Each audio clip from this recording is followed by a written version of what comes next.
కొడాలి నానికి హైకోర్టులో ఊరట లభించింది.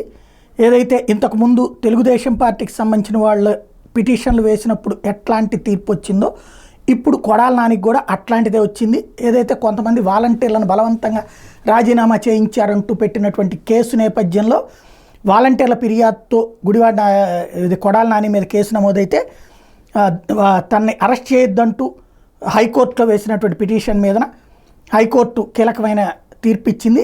41A కింద నోటీసులు ఇవ్వాలని, విచారణలో సుప్రీంకోర్టు గైడ్ లైన్స్ పాటించాలని చెప్పి పోలీసులను ఆదేశించింది. అంటే పిలిచి పొద్దు నుంచి సాయంత్రం దాకా కూర్చోబెట్టాలా, ఇంటికి పంపించేయాలా, ఆ టైంలో లాయర్ ఉండాలా, భోజనాలు ఉండాలా, ఇవన్నీ ఏర్పాటు చేయాలా, అట్లాగే మెడికల్ టెస్ట్లు అవి చేయాలా, పంపించడమే.